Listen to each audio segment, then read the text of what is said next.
কি করছো মা? Passion fruit. প্যাশন ফ্রুট মাখবে এখন? আচ্ছা, এই বীজগুলো লাগিয়ে দিলে গাছ হবে না? জানি না, দুটো রেখে দিলাম। গাছ হয়ে কি হবে? ভালো না খেতে হলে গাছ লাগিয়ে কোনো লাভ নেই। আমার সব থেকে ভালো লাগে হচ্ছে কিউই। আই লাভ ইট। নে ওই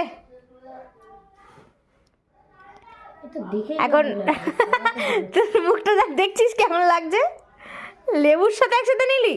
এর মধ্যে এবার নুন লঙ্কা দিয়ে দিতে হবে। আরে তুমি বাটির মধ্যেই মাখো না, না, বাটি এর মধ্যেই মাখা যায়। ওর মধ্যেই মাখা যায়। হ্যাঁ। এখন লঙ্কা দিচ্ছি, বেশি দিও না, টক। আচ্ছা বিট নুন দিচ্ছি, একটু বিট নুন দাও তো কিউইতে।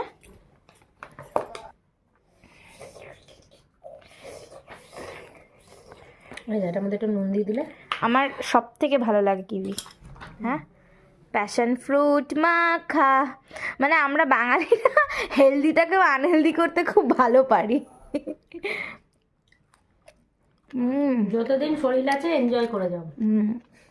একটু বেশি নুন দিয়ে দিয়েছো মা। মা ট্রাই করো, তুমি ট্রাই করো। আমি ট্রাই করবোই না, না না, আগে তুমি যদি বলো যে ভালো তাহলে আমি খাবো। ভালো? ভালো? ভালো না, এক্সপ্রেশন বলছে ভালো না। টক টক, বাট খেতে কি ভালো? ভালো। মানে খাওয়া যাবে তাই তো? খাওয়া যাবে। ওকে, সো তোমরা ট্রাই করতে পারো। বাই।